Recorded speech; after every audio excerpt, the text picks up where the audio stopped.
Les langues sont à la Guyane ce que la biodiversité est à sa terre, un patrimoine que de nombreux chercheurs étudient pour le comprendre et le valoriser. Eldorado, casse-tête, la Guyane est peut-être tout cela. Environ 300 000 habitants s'y partagent quelques 40 langues. C'est le territoire d'outre-mer français qui héberge la plus grande diversité linguistique en usage. Si l'on tend l'oreille, on peut entendre jusqu'à 20 langues par jour, toutes parlées par au moins 1% de la population.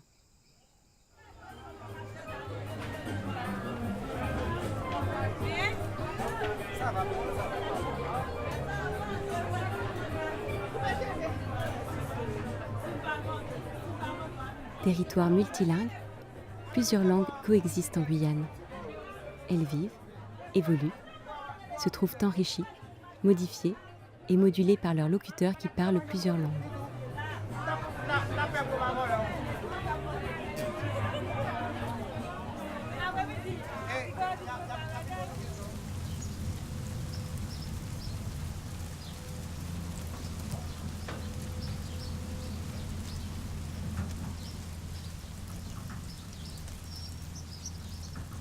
Dans un certain nombre de pays occidentaux où le concept d'État-nation reste dominant, l'idée selon laquelle l'identité nationale est véhiculée par une seule langue officielle est forte.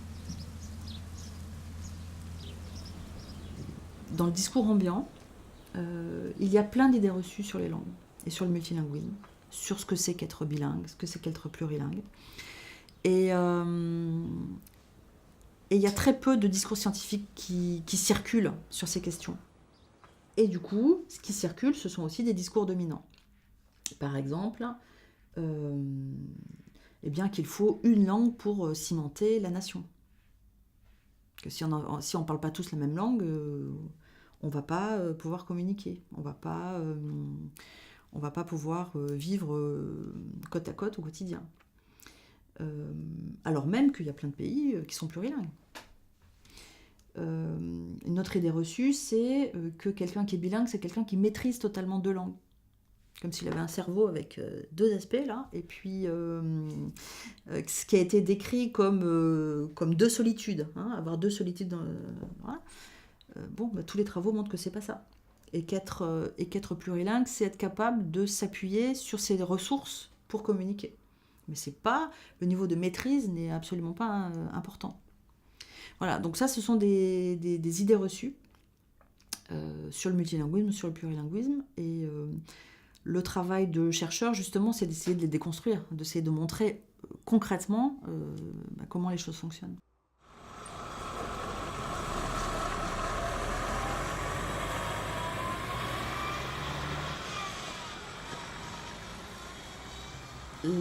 Une première partie de mes recherches avait pour objectif de décrire la situation multilingue en Guyane. Donc j'ai d'abord réalisé une grande enquête à l'école auprès de la population scolarisée, ce qui nous a permis d'établir de manière assez certaine des éléments sur les répertoires linguistiques des enfants. Et donc on sait maintenant que 3/4 des enfants ne parlent pas le français avant d'aller à l'école, que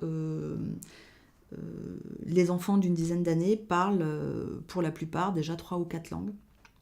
C'est-à-dire des langues qu'ils ont acquises à la maison, des langues qu'ils acquièrent auprès de leurs amis, en plus des langues apprises à l'école.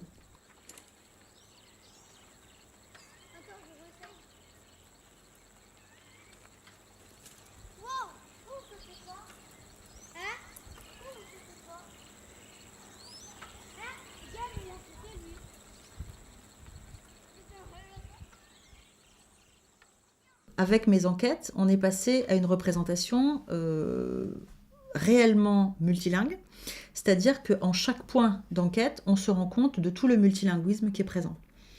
Donc ça, c'est uniquement sur les langues premières, hein, les langues de première socialisation, parlées dans la famille.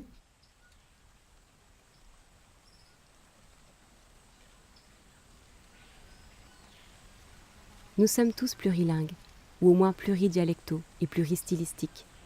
C'est-à-dire que nous possédons des ressources dans différents styles ou langues pour communiquer. Ce plurilinguisme est particulièrement prononcé en Guyane. En plus de leur langue de première socialisation acquise en famille, les enfants y assimilent rapidement des éléments dans 2 ou 3 autres langues, à l'école ou en jouant avec leurs amis. Les adultes, quant à eux, utilisent régulièrement 6 ou 7 langues. Moi, je suis en cours d'apprentissage pour le Kalinia et pour le Srana. À l'école, j'apprends l'espagnol. Bon, j'arrive à le parler. Pas beaucoup, mais j'arrive à le parler. Et donc, après, le portugais, je ne sais pas comment il est arrivé. Il est arrivé. Donc, il est arrivé. Et dans ma commune, on parlait plus le créole. Donc, j'ai cette notion du créole. Donc, voilà. Moi, en fait, comme je n'avais pas appris ma langue, j'ai appris la langue des autres. Donc, Ça, c'est les vieux qui disent ça. ouais, le problème, c'est que moi, comme j'ai pas tout de suite ma langue, pour m'identifier, on va dire, un peu dans la communauté et pouvoir m'intégrer un peu partout, j'ai tout de suite appris à parler un peu, on va dire, un peu toutes les langues. Donc, j'ai appris l'espagnol, le portugais, j'ai appris un peu à parler le chinois parce que, bon, c'est marrant toujours. J'ai appris le srana, comme il dit. J'ai appris à parler un peu... plein de langues, en fait. En fait, toutes les langues de Guyane, ce qui est bien, c'est qu'une fois que tu as au moins les notions de base, tu peux t'en sortir partout. Ces langues font partie du répertoire linguistique que chacun possède. Quotidiennement et en fonction des situations, nous y sélectionnons les ressources linguistiques nécessaires pour communiquer.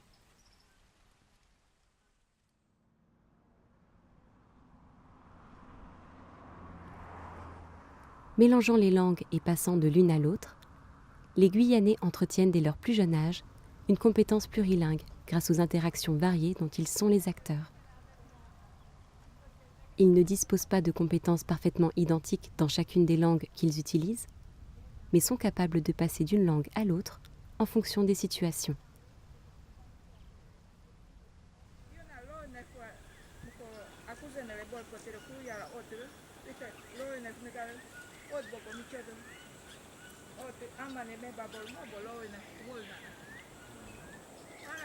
Si les interactions verbales sont contraintes par la situation dans laquelle l'échange a lieu, elles permettent également de modifier celle-ci et la façon dont l'autre nous perçoit. Montrer ses compétences plurilingues lors d'un échange, refuser de parler la langue de l'autre, ou utiliser une langue que son interlocuteur ne comprend pas pour s'adresser à une tierce personne en sa présence, sont différents exemples de pratiques avec le langage, c'est-à-dire de pratiques langagières.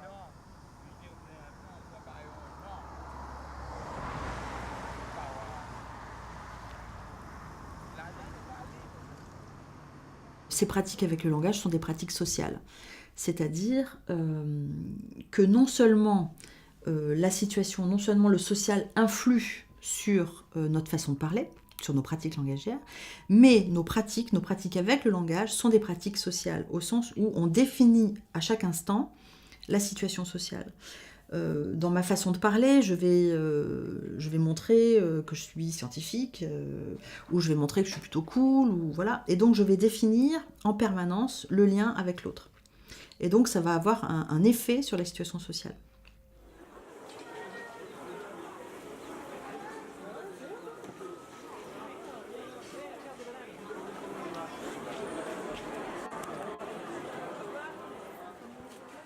On peut ainsi mélanger les ressources de plusieurs langues au sein de pratiques langagières hétérogènes pour affirmer une identité moderne, ou tout simplement pour communiquer avec quelqu'un qui ne parle pas la même langue, comme au marché ou à l'hôpital.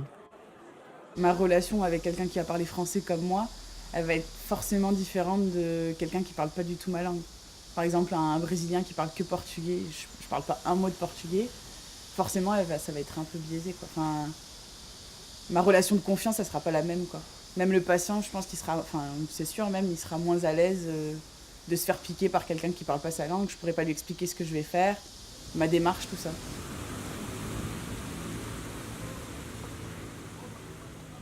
Ainsi, employer une langue plutôt qu'une autre n'est jamais neutre. Et il y a un certain nombre d'enjeux de pouvoir et de savoir dans les interactions.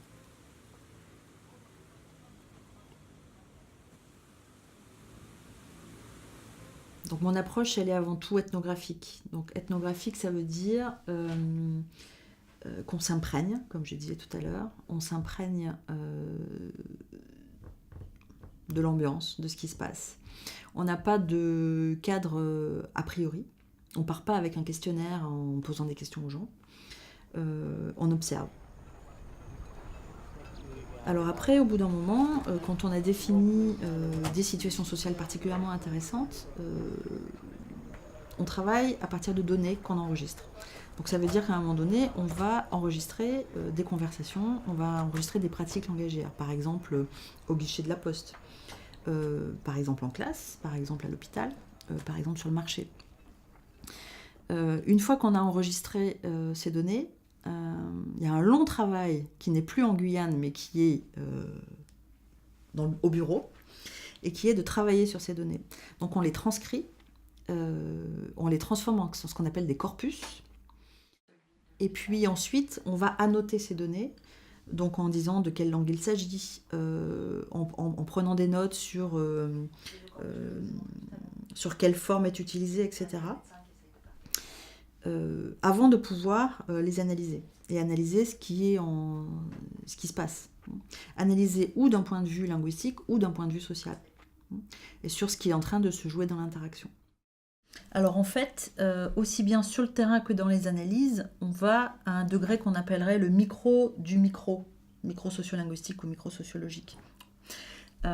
Et donc là, on va sur des analyses très très précises. Par exemple, dans cette phrase, on peut considérer qu'il s'agit d'une langue créole à base anglaise, par exemple du Djuka, en rouge, avec des insertions de Sranan Tongo.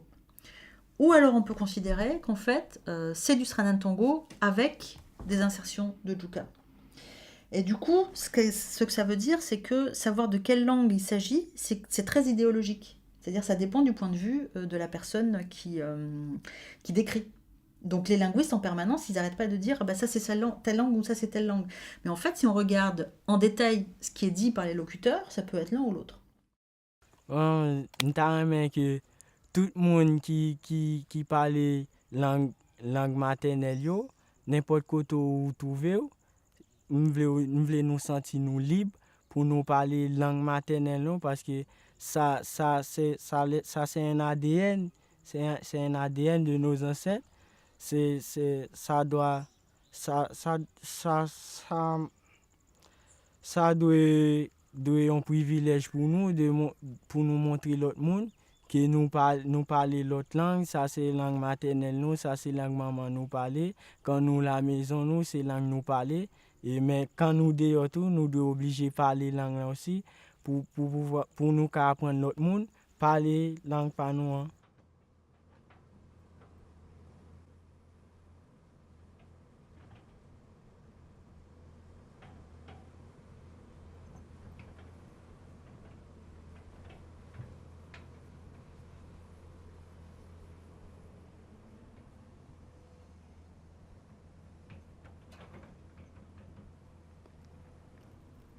Les 20 dernières années de recherche sociolinguistique menées en Guyane révèlent le grand plurilinguisme de la population.